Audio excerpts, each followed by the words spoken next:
This is part 10 of my series talking about the Forsaken in the Wheel of Time, and this video is about Graendal.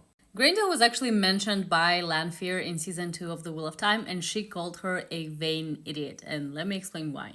Back in Age of Legends, Graendal was known as Camarile Merdim Nandar, and she was a famous psychologist for 400 years, and she knew how to heal any mental affliction with one power. She lived in a very simple and disciplined way, avoiding any luxury or indulgences. Over time, she grew very frustrated of people who chose to be ill or unhappy, and this disillusionment pushed her towards the shadow. When she gave herself to the shadow, she completely abandoned her old ideals and she started living a very opposite way to her ascetic lifestyle. She became obsessed with pleasure, with indulgence, with luxury, and her name in the Old Town actually means vessel of pleasure. She would surround herself with silks, with jewelry, with beautiful companions. But the thing is that all of those companions were not free because she was compelling them to be there by her side.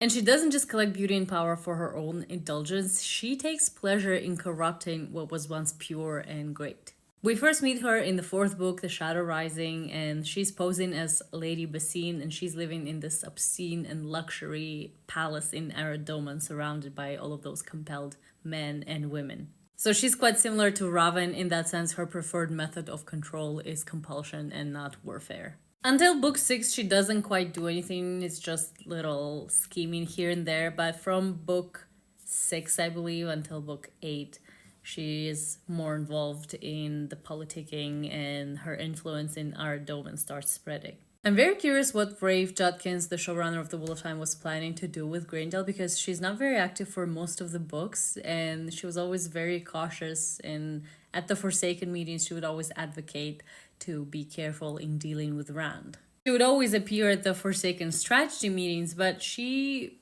wasn't a major player. But I would definitely want to see her politicking in Aradoman and how she destabilized the government and how she was manipulating every lord in there. And Rand was not dealing with that problem for quite a while. I think he only confronted her in book 12. If you've read the books, let me know what you think of Graendal as a Forsaken. And if you haven't read the books and you have any other questions for me, let me know in the comments.